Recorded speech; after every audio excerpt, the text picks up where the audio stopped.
أعوذ بالله من الشيطان الرجيم بسم الله الرحمن الرحيم.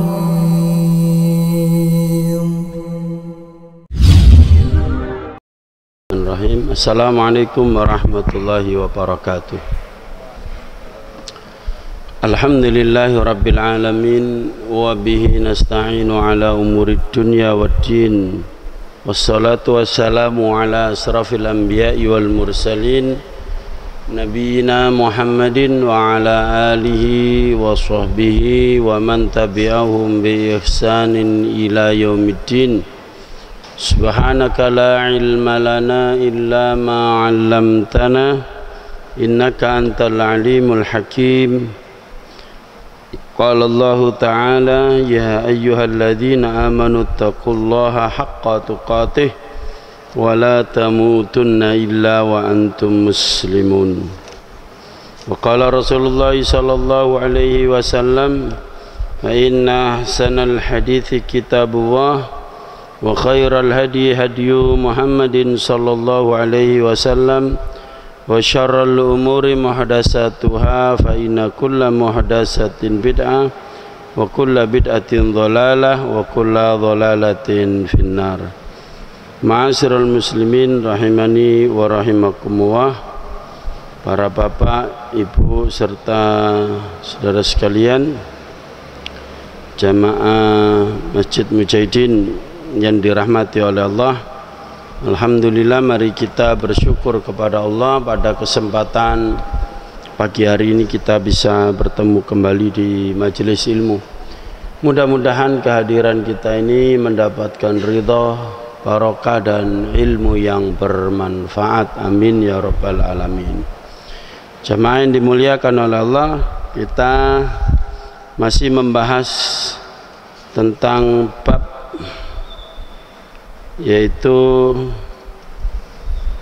kematian anak, yaitu pada hadis ke 148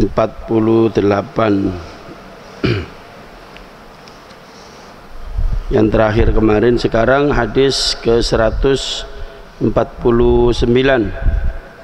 menceritakan kepada kami Harami bin Hafiz dan Musa bin Ismail, dia berkata, ceritakan pada kami Abdul Wahid, dia berkata menceritakan pada kami Utsman bin Hakim, dia berkata menceritakan padaku Amru bin Amir al-Ansari, dia berkata menceritakan kepadaku Ummu Sulaim. Qalat, dia berkata, kuntu indan Nabi sallallahu alaihi wasallam, aku bersama Nabi sallallahu alaihi wasallam.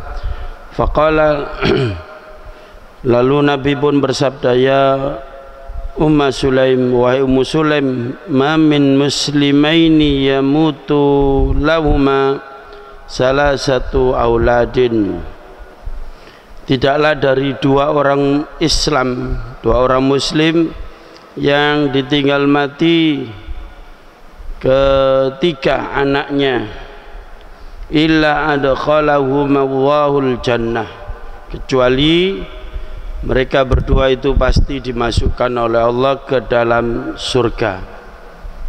Jadi kalau ada dua orang suami istri ya punya tiga anak, kemudian meninggal dunia anaknya ini, maka orang tuanya itu beserta anaknya juga dimasukkan oleh Allah ke dalam jannah. Tapi ini bukan sembarang anak, nanti ada hadis berikutnya, ada syaratnya.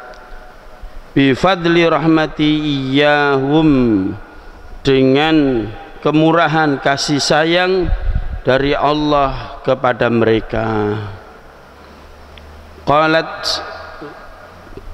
lalu berkata Ummu Sulaim ini, wasnan, dia bertanya, bagaimana kalau dua orang anak ya Rasulullah? Qala wasnan, Rasulullah menjawab, dan juga dua orang anak. Ini sama seperti hadis sebelumnya. Kemudian hadis 150, menceritakan pada kami Ali, dia berkata menceritakan pada kami Mu'tamir, dia berkata qara ta'ala al-Fudail an Abi Haris, jadi dibacakan kepada Fudail dari Abu Haris, Anal Hasana haddatsahu biwasit, bahwasannya Al Hasan pernah menceritakan kepadanya di suatu tempat, yaitu di Wasit. An So'so'ata bin Muawiyah haddatsahu, bahwasannya So'so'ah bin Muawiyah bercerita kepadanya, annahu laqiya Abu Dzarrin, bahwasannya dia bertemu dengan Abu Dzar, mutawassyihan kirbatun, yang membawa kirbah, tempat air yang terbuat dari bahan kulit. Kemudian qala, dia berkata, malaka min waladi ya Abu Dzar, bagaimana menurutmu wahai Abu Dzar tentang orang yang punya satu anak? Qala, Abu Dzar berkata, ala uhaddisuk, apakah kamu mau aku beritahu? Qalat, So'so'ah berkata, bala tentu. Qala, berkata Abu Dzar, sami'tu, aku pernah mendengar Rasulullah sallallahu alaihi wasallam yaqul, beliau bersabda, ma min muslimin yamutu lahu salasatun minal waladi lam yablughul hinsa, tidaklah seorang muslim yang ditinggal mati oleh 3 orang anaknya, dan anaknya ini dalam keadaan, nah ini syaratnya, dalam keadaan belum balik. Lam yablughul hinsa, dia belum balik, belum mukallaf, belum ada beban mengerjakan kewajiban, atau kalaupun dia melakukan satu dosa tidak ditulis. Ini dia belum usia taklif. Illa adkhalahu Allahul jannah, kecuali Allah pasti memasukkannya ke dalam surga, bifadli rahmati iyahum, ya, dengan sebab rahmat Allah, kasih sayang Allah kepada mereka. Wa ma min rajulin i'taqa musliman illa ja'alallahu azza wa jal kulla ghudwin minhu fakakahu likulli udwin minhu. Dan tidaklah seorang membebaskan seorang budak muslim kecuali Allah azza wa jal akan membebaskan orang itu dari neraka sebagaimana sejumlah anggota badan dari budak itu.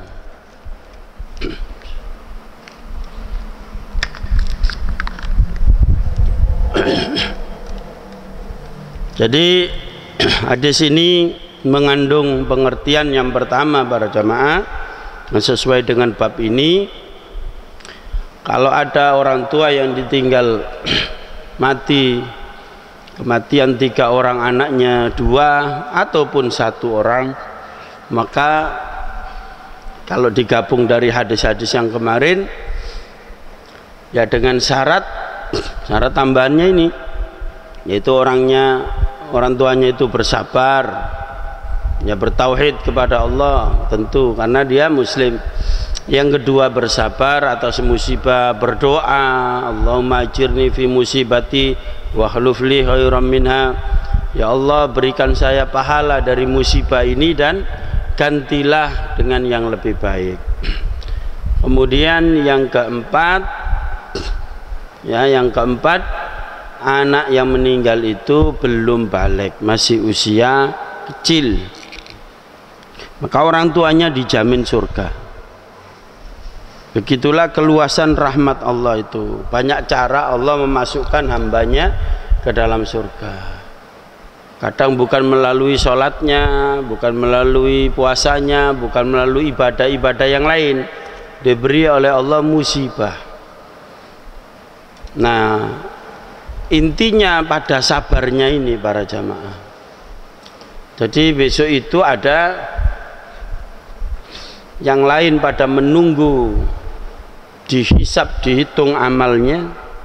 Ada satu golongan manusia yang masuk surga duluan, ya, dicegat malaikat. Kamu ini siapa kok minta masuk surga dulu? Yang lain pada dihisab, dihitung amalnya.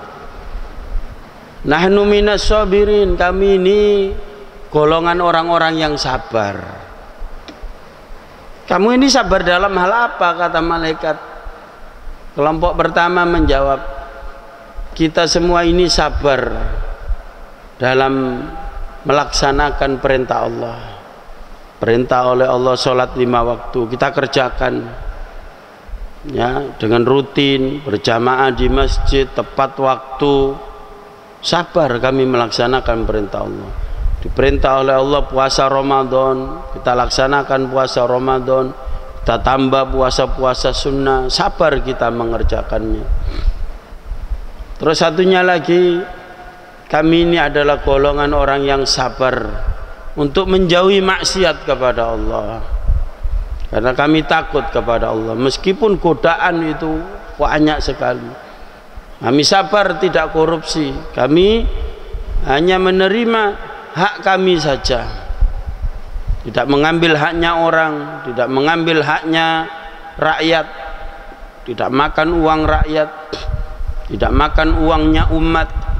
Kami sabar untuk tidak nyolong, kami sabar untuk tidak zina, kami sabar untuk tidak mendolimi orang, kami sabar untuk menjauhi semua larangan-larangan Allah semampu-mampu kami. Kelompok yang ketiga, kalau kami ini, kita ini sabar dalam menghadapi musibah, ujian dari Allah, yang kena banjir lah, gunung meletus lah, kematian anak lah, kekurangan keuangan, kelaparan, sakit. Pokoknya hidup kami di dunia dulu dalam keadaan serba sulit, tapi kami tetap sabar karena merasa ini adalah ujian dari Allah yang sementara dan pasti kami dibalas dengan surga. Dan sekarang ya inilah balasannya, kami berhak masuk surga lebih dulu dibanding yang lainnya. Nah, begitulah kira-kira jamaah hadis kalau diterjemahkan dengan bebas. Tiga golongan orang yang sabar yang masuk surga lebih dulu. Jadi tidak ada yang negatif apa yang terjadi pada umat Islam ini, asalkan dia bertauhid, kita semua bertauhid kepada Allah, maka yang sekiranya tidak enak ya bersabar sebentar, tidak lama. Di dunia kita ini nunggu malaikat maut menjemput, ya, sambil kita isi menjaga tauhid kita, memperbanyak amal soleh, sudah selesai, itu saja tugas kita itu. Kita berharap kepada Allah, apa yang kita kerjakan setiap hari, setiap detik menambah poin pahala di sisi Allah. Sebab tidak ada aktivitas kita yang diizinkan oleh Allah tidak bernilai ibadah, karena kita di dunia ini diciptakan untuk ibadah, semua ibadah, bukan untuk yang lain, ya, termasuk menghadapi musibah ini. Nah, itulah cara Allah memasukkan sebagian hamba-hambanya, kalau tidak sanggup ditarik masuk surga dengan perbuatan baiknya, ketaatannya, ya ditarik dengan ngempetnya dia itu, menahannya dia dari berbuat maksiat. Kalau tidak seperti itu, diberi musibah, beri musibah. Yang sebenarnya musibah itu sabar paling rendah para jamaah. Nah, menurut keterangan ulama itu grade-nya kan ada tingkatan-tingkatan. Tingkat tertinggi itu sabar melakukan ketaatan. Jadi panjenengan ini yang datang ke sini berangkat dari rumah, saya yakin belum subuh sudah bangun kan pasti ya. Masa pas adzan bangun ya, ke sini ya mesti sudah buyar subuhannya. Jadi jam 3 bangun, mandi dulu, kemudian qiyamul lail tuh dulu sambil nunggu manjing subuh. Sebelum subuh jalan kaki, sepeda motoran, sepeda pancal ke Masjid Mujahidin ini. Sabar menunggu adzan. Ya, diawali dengan tahiyatul masjid. Kemudian duduk mendengarkan adzan. Kemudian setelah adzan sholat 2 rakaat qobliyah subuh. Sudah berapa tuh amal soleh itu? Sabar itu, sabar tingkat tinggi para jamaah. Kemudian dilanjutkan sholat subuh berjamaah. Dan saya amati sholat subuh paling lama yang saya tahu itu cuma di Mujahidin ini Pak. Masjidil Haram kalah lama dengan sini Pak. Bener. Iya, saya 2 kali ke sana ya, beberapa hari berturut-turut itu sholat subuh terus berjamaah, tidak ketinggalan. Masih lama di sini ya, apalagi se-Surabaya, insya Allah di sini paling lama sholat subuhnya itu, karena bacaannya panjang-panjang. Dan memang begitu sunnahnya, bacaannya panjang-panjang. Tapi panjang itu kan relatif Pak ya, tergantung imamnya dan juga tergantung jamaahnya. Ya begitu, kita sabar mengikuti sholat subuh berjamaah. Kemudian apalagi kita dipilih oleh Allah, diberi hidayah lagi. Hidayah itu taufik. Sik menengo sik ojo mulai. Duduk mendengarkan hadis nabiku dibaca. Loh, ini kalau nggak diberi oleh Allah hidayah, langsung pulang kita. Ya tidak menyalahkan yang pulang Pak, karena pulang itu juga ada aktivitas yang nilai ibadah. Ya, belanjalah, mempersiapkan bekal anak sekolah, atau mau persiapan bekerja dan seterusnya. Nah, kita oleh Allah dipilih untuk duduk sebentar, tidak lama, mendengarkan hadis-hadis Rasulullah dibacakan. Dan ini butuh kesabaran. Dan ini kita lakukan setiap hari. Di masjid kita ini kan setiap hari ada pelajaran agama, mulai dari ba'da subuh, ba'da maghrib. Ini kalau tidak sabar tidak bisa Pak. Tidak bisa, demi Allah nggak ditolong oleh Allah, nggak diberi kesabaran, tidak bisa. Dan ini kesabaran tingkat tinggi. Oleh karenanya jamaah yang dimuliakan oleh Allah, kita bersyukur kepada Allah bisa melaksanakan ketaatan dengan pertolongan Allah ini. Itu hadis ke berapa tadi? 150.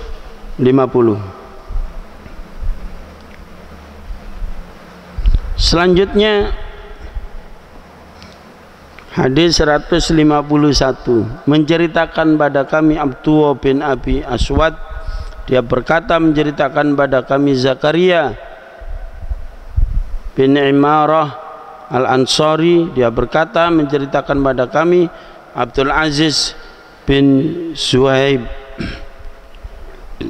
dari Anas bin Malik dari Nabi SAW, beliau bersabda, man mata lahu salasatun lam yablughul hinsa adkhalahu Allahu wa iyyahum bi fadli rahmatil al-jannah.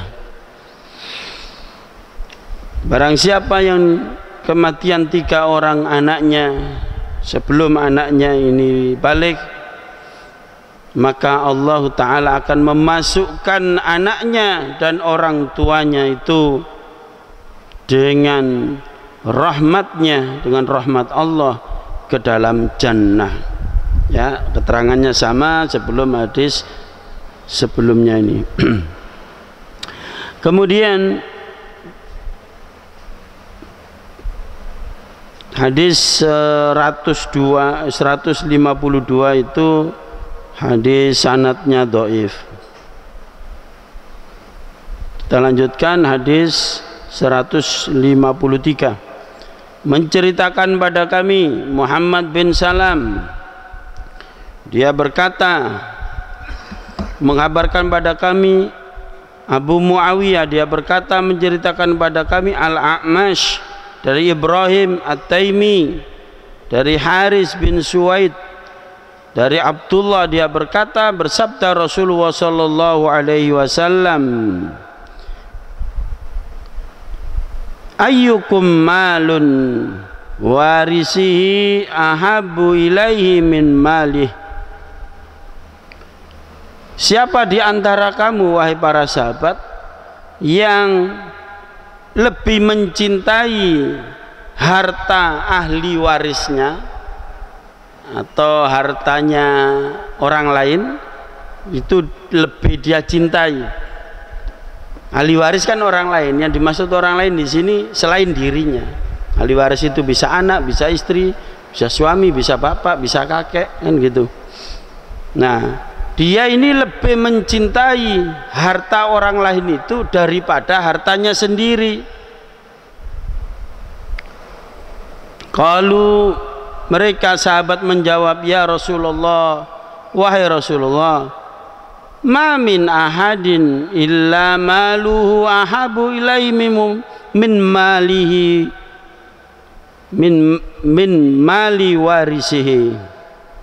Ya Rasulullah, tidak ada di antara kami orang yang mencintai harta orang lain, harta ahli warisnya, dibanding mencintai harta sendiri. Artinya apa? Ya tentu sebagai manusia normal itu mencintai hartanya sendiri. Ngapain mencintai hartanya orang lain? Mencintai harta orang lain. Nah, ini jawaban sahabat. Ternyata pertanyaan Rasulullah ini berbeda yang dimaksud dengan jawaban sahabat. Ini metode pengajaran, metode tanya jawab, Pak. Ya, jadi Rasulullah nanya dulu, kepingin tahu sih sejauh mana cara pandang harta sendiri, harta orang lain itu bagaimana? Ya, bagaimana ukurannya menurut sahabat ini atau menurut kebanyakan orang saat itu dan sekarang. Kalau kita ditanya seperti itu, kira-kira jawabannya sama nggak, Pak, dengan sahabat? Sekarang saya tanya ke jamaah, apa ada di antara panjenengan ini yang mencintai hartanya orang lain daripada hartanya panjenengan sendiri?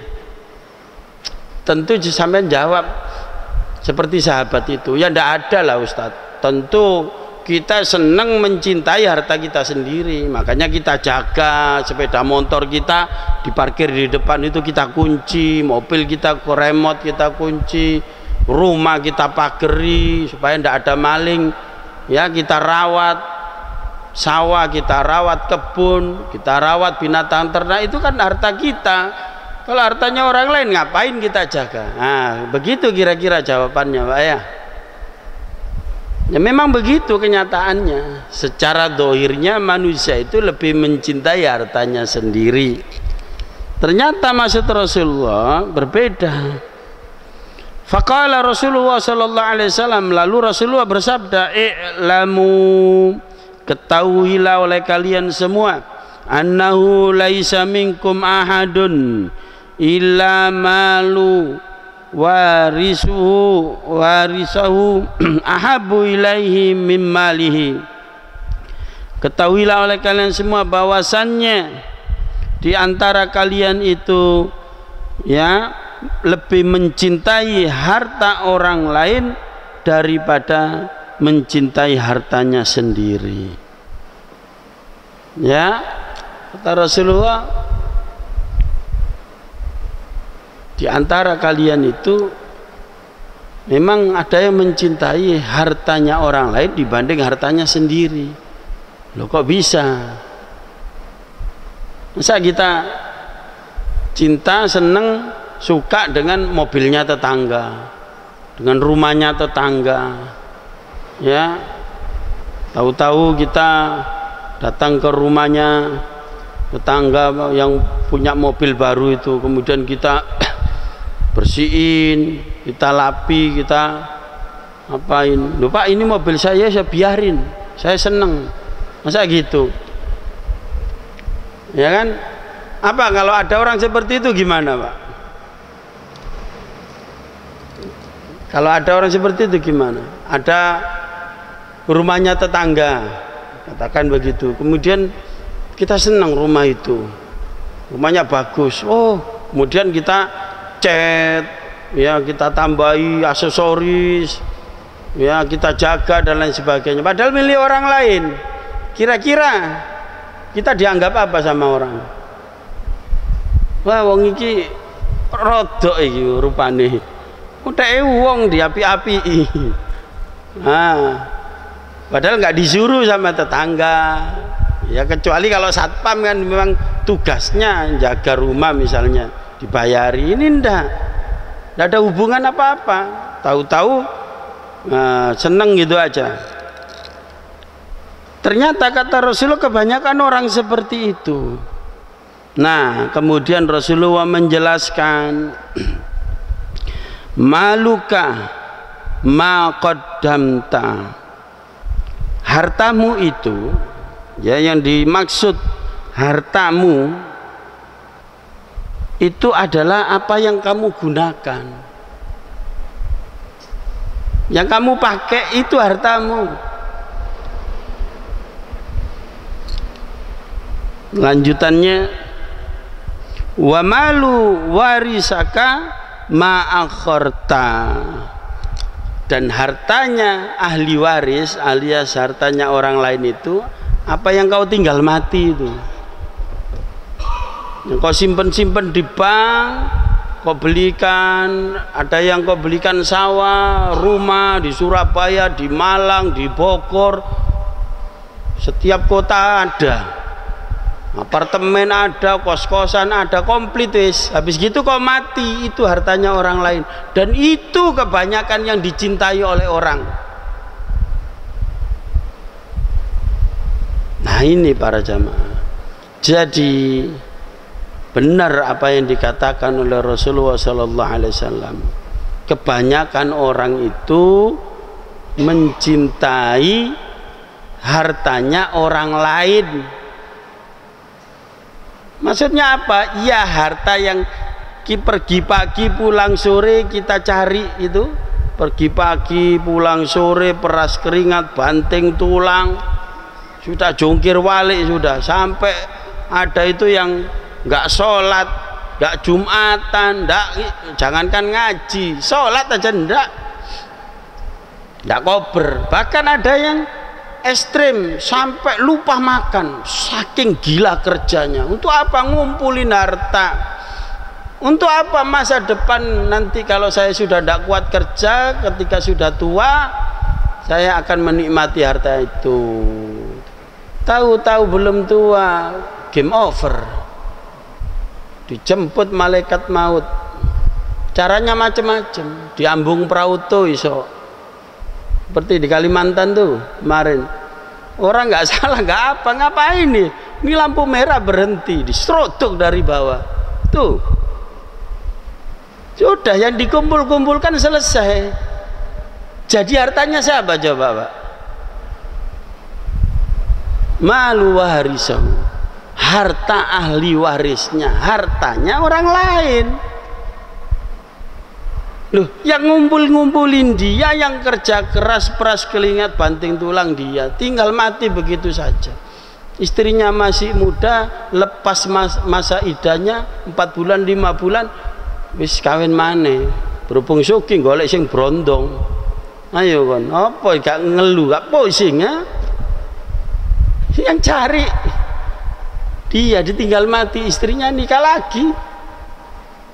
Anaknya rebutan warisan, tukaran satu dengan yang lainnya. Tuh Pak, hati-hati. Kata Rasulullah, kebanyakan manusia itu lebih mencintai harta orang lain dibanding hartanya sendiri. Kalau yang disebut harta sendiri itu yang kamu gunakan, kata Rasulullah, maqaddamta, yang sudah kamu lalui, sudah kamu gunakan. Kalau berupa makanan di hadis yang lain, kalau berupa makanan yang kamu makan.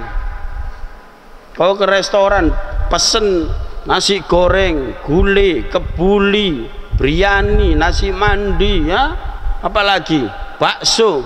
Yang dimakan yang mana, Pak?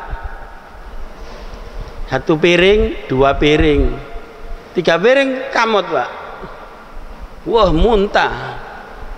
Ya, ya paling 1-2 piring. Yang lain bukan rezeki kita. Walaupun kita yang mesen, kita yang bayari, rezekinya orang lain. Pir sini pir, supirnya dipanggil. Kilo bakso. Nanti ada orang lewat dipanggil, ini makan gulai. Dia cuma makan 1 piring, 2 piring. Nah, jamaah, kalau berupa makanan yang kita makan, kemudian keluar jadi kotoran, nah rezeki kita. Yang kita pesen belum tentu. Kedua, kalau berupa pakaian, kata Rasulullah, yang kau pakai, yang kau pesen, ya pesen jas, biasanya ini cuma event tertentu, ini ono kawinan, ini ono wisuda, itu pesen. Anaknya di wisuda pesen jas, dikasih pisan tok dicentel lo. Begitu anaknya kawin menikah, nggak jas itu manis, gak cukup, wis mekar, pesen lagi. Ini punyanya siapa? Dikasihkan orang, bukan rezekinya. Jadi kata Rasulullah, kalau pakaian itu yang kau pakai sampai jadi gombal, sampai jadi usang, itulah hartamu. Apalagi yang kenang-kenangan, ya. Akad nikah dengan seperangkat alat sholat dan kain apa gitu, ya. Biasanya ibu-ibu ini sampai jadi nenek-nenek, ditanya sama putu nih, ditanya sama cucunya, "Nek, ini kain apa kok di lemari terus?" "Oh, jangan diode-ode, itu kenang-kenangan," katanya. "Loh, ini kain kapan ini, Nek?" "Ini saat nenek nikah dulu. Ini akad nikah, maharnya ini seperangkat alat sholat dan kain ini." Bukan rezekinya. Habis gitu neneknya mati, ditinggal, rezekinya siapa? Rezeki ahli waris. Jadi kalau berupa pakaian yang kita pakai, Pak, yang kita beli, yang kita punya, itu hanya akon-akon saja. Uang, harta juga begitu. Apa bedanya punya uang 100.000 di bank dengan uang 100 miliar di bank? Apa bedanya? Bedanya cuma, ini saya tidak bawa ini, buku tabungan kecil, buku tabungan 100.000 saldonya sama 100 miliar. Yang beda cuma belakangnya, nolnya, 0,000000, cuma beda itu tok. Uangnya sama nyekel dah, pegang uangnya, sama-sama ndak pegang. Lu kan ada Ustadz di banknya, coba sampean ambil uang sampean yang 100 miliar itu, Senin besok sampean ambil ke bank. Kalau ada, Pak, saya mau ngambil uang saya 100 miliar. Kapan, Pak? Ya sekarang. Udah ada, Pak, saldonya. Kalau mau narik 50 juta ke atas itu harus telepon 1 hari 2 hari sebelumnya, apalagi ini 100 miliar. Nggak ada, Pak. Dikemanain uang sampean itu, Pak? Yang 100 miliar sama bank. Diecer, dipinjamkan Kosing, dipinjamkan Lim Siong, dipinjamkan Asong, dicecil di sana, diecer. Duit sampean itu udah ada di bank itu. Apa bedanya? Lalu kita mati, sudah wassalam, hilang buku tabungannya, hilang KTP-nya, apa yang mau diurus? Ya hilang. Kecuali ahli waris punya KTP kita, punya surat kematian kita, punya apa itu buku tabungannya, baru bisa diambil. Itu pun soro. Ini banyak orang tidak paham. Harta itu yang kita gunakan. Oleh karenanya jamaah yang dimuliakan oleh Allah, kalau berupa makanan sementara, habis jadi kotoran, selesai. Tapi harta kita bisa nikmati. Kalau berupa pakaian kita pakai, kita nikmati sampai rusak, sampai bolong-bolong, sampai jadi gombal, berarti manfaat untuk kita. Kalau berupa uang, hati-hati, belum tentu punya kita. Yang punya kita itu yang kita sodakohkan di jalan Allah. Tuh, sodako ke masjid, ke pesantren, ke panti asuhan, fakir miskin, anak yatim, itu yang abadi, bahkan dilipat gandakan oleh Allah nanti bayarannya di akhirat, bukan di dunia. Tidak cukup. Kan Allah katakan masalul ladina yunfikuna amwalahum fi sabilillah kamasali habbatin ambatat sab'a sanabil fi kulli sumbulatin mi'atu habba wallahu yudha'ifu liman yasha wa huwa wasi'un alim. Orang yang bersedekah di jalan Allah itu sama seperti orang menanam satu biji tanaman, bibit, satu biji padi lah katakan, itu berkembang menjadi 700 kali, 700 biji, 700 gabah, satu dibalas 700. Kata Allah masih bisa melipat gandakan lebih banyak daripada itu. Tetapi orang kebanyakan, saya sodako 10.000 katanya minimal dibalas 10 kali, berarti dapat 100.000. Ini ada ustadz ngajari seperti itu. Kalau kamu masa kamu ndak nggak bosen naik sepeda motor terus, mbok ya disodakokan sepeda motornya itu, besok diganti oleh Allah mobil. Lo berani ngomong seperti itu lo? Kan berapa harga motormu? Kalau dijual 7 juta, lah iya sodakokan, sudah 7 juta. Besok atau paling lama 40 hari kau sudah dapat 70 juta. Itu harga Kijang tahun 2000. Wow, orang tertarik. Sodakonya kemana? Ya ke saya. Loh, kau niki ngerampok apa ustaz sakjane? Menjanjikan sesuatu ditentukan, ya Allah, ditentukan nominalnya, bukan gitu maksudnya. 700 kali lipat, 10 kali lipat itu pahala di sisi Allah. Kalau diberi oleh Allah di dunia ini tidak cukup Pak, dunia ini. Dan sodako kita bukan untuk itu tujuannya. Sodako itu cari ridho Allah. Nah kalau kita keluar 7 juta pengen dapat 70 juta, itu namanya dagang. Itu namanya dagang, bukan sodako. Kalau sodako itu sudah lupakan. Kata Ali bin Abi Thalib, kalau kamu mendermakan hartamu di jalan Allah seperti kamu buang kotoran dulu. Masa sih ditontok-tontok, ya piro sih metu mau, masa gitu? Kan enggak, dibuang sudah, selesai, lega, puas, tenang. Nah, ciri amalan diterima oleh Allah, baik sodako maupun yang lainnya, itu hati itu tenang Pak. Hati itu tenang. Allah Ta'ala berfirman, man amila salihan min dzakarin aw unsa fa huwa mu'min. Siapa orang yang beramal soleh, baik laki-laki maupun perempuan, syaratnya dia bertauhid kepada Allah, orang Islam. Orang kafir tidak berlaku ayat ini. Falanuhyiyanahum hayatan thayyibah.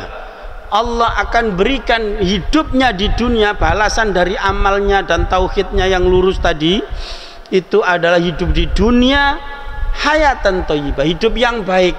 Kita kan doa Rabbana atina fid dunya hasanah, kan gitu. Ya Allah, berikan kami hidup di dunia hasanah. Ini hasanah thayyib, baik. Apa ini? Ulama menafsirkan ini hayatan thayyibah ai sakinah, ketenangan. Jadi buah dari amal soleh kita itu berujung tenang. Hati ini tenang. Kemudian wala najziyannahum ajrahum bi ahsani ma kanu ya'malun, dan kami akan balas lebih besar daripada prestasi amalnya di dunia dengan surga. Artinya apa? Kalau kita ini dibalas di dunia semua ya tidak cukup balasannya. Kalau sholat subuh tadi, jangankan sholat subuhnya, sholat qobliyah subuh tadi 2 rakaat yang kita kerjakan, sholat sunnah fajar, sholat sunnah qobliyah subuh itu, kalau mau dibalas sekarang ya tidak cukup. Masing-masing orang, kata Rasulullah, rakaatani qoblal fajri khairun minad dunya wa ma fiha. 2 rakaat yang kau kerjakan sebelum kamu mengerjakan sholat subuh itu balasannya bukan sama, tapi lebih baik daripada dunia dan segala macam isinya. Isinya dunia ini apa saja? Yaitu yang ada dalam tanah, ada emasnya, mineral, uranium, gas bumi, belum di atasnya minyak ini, minyak itu, belum gedungnya, belum mobilnya, motornya, segala macam yang ada di atas bumi itu lebih baik daripada pahala 2 rakaat sebelum subuh. Lah itu mau dibayar di dunia ya tidak cukup dunianya. Dan hanya orang-orang yang tidak berpikir panjang saja, yang kurang cerdas, kepingin amalnya ini dibalas di dunia. Bakal ditinggal mati kok kepingin dibalas di sini, lah eman gitu loh Pak. Jadi begitu cara berpikir Islami itu. Dan kita di dunia ini ya Allah tidak lama, 1,5 jam. Kalau umur kita nututi 70 tahun, sebagaimana sensus itu, ya, BPS itu merilis angka harapan hidup manusia Indonesia 60 rentang sampai 70 tahun. Tengah-tengahnya 65 tahun, rata-rata benar yang disabdakan Nabi itu. Umur umatku antara 60 sampai 70 tahun. Itu kalau dikruskan dengan kehidupan di akhirat, ya, 1 hari di sana 1000 tahun di dunia. Ada orang hidup 1000 tahun. Ada Nabi Nuh ya. Itu berarti ukuran akhirat beliau cuma hidup sehari. Nah, begitu kita nanti di akhirat, lu awak dhewe nang donya mek 1,5 jam. Tapi 1,5 jam itu para jamaah menentukan. Oleh karenanya orientasi kita jangka panjang yaitu akhirat. Inilah jamaah yang dimuliakan oleh Allah. Pertemuan kita pada pagi hari ini mudah-mudahan bermanfaat. Kurang lebihnya mohon maaf. Aqulu qouli hadza astaghfirullahal azim li wa lakum. Subhanakallahumma wa bihamdika asyhadu an la ilaha illa anta astaghfiruka wa atubu ilaik. Assalamualaikum warahmatullahi wabarakatuh.